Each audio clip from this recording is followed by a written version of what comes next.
ఆడే వాళ్ళుగా ఉండాలి, దేవుని ఘనపరిచే వాళ్ళుగా ఉండాలి మన పిల్లలు. ఈ రోజున దేవుని యొక్క నామను స్తుతించకుండా, దేవుని మందిరానికి వెళ్ళకుండా, దేవునికి దూరంగా ఉండి అనేక పిల్లలు నియమించబడలేకపోతున్నారు. దేవుని పిల్లలు అనేక వాటిల్లో, గొప్ప గొప్ప వాటిల్లో నియమించబడలేకపోతూ ఉన్నారు. కారణం ఏంటంటే స్తుతి అనే అనుభవం, దేవుని ఆరాధించే అనుభవం, దేవుని కొనియాడే అనుభవం లేకపోవటం వలన. కనుక సహోదరి సహోదరుడా, ఈ రాత్రి దావీదు వలె మీ పిల్లలు దేవుని స్తుతించగలిగితే దేవుడు సింహాసనం మీద కూర్చుండబెడతాడు, అధికారులు ఎదుట నిలబెడతాడు, దేవుడిని నియమిస్తాడు. గొప్ప అధికారాన్ని, దీవెన, ఆశీర్వాదాన్ని ఆ దేవుడు అనుగ్రహించును గాక. హల్లెలూయా.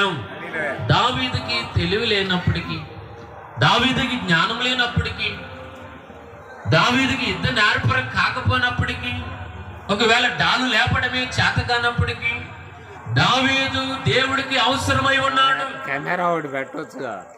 దావీదుకి చూడండి, దావీదుని గురించి దేవుని సంకల్పం ఉంది.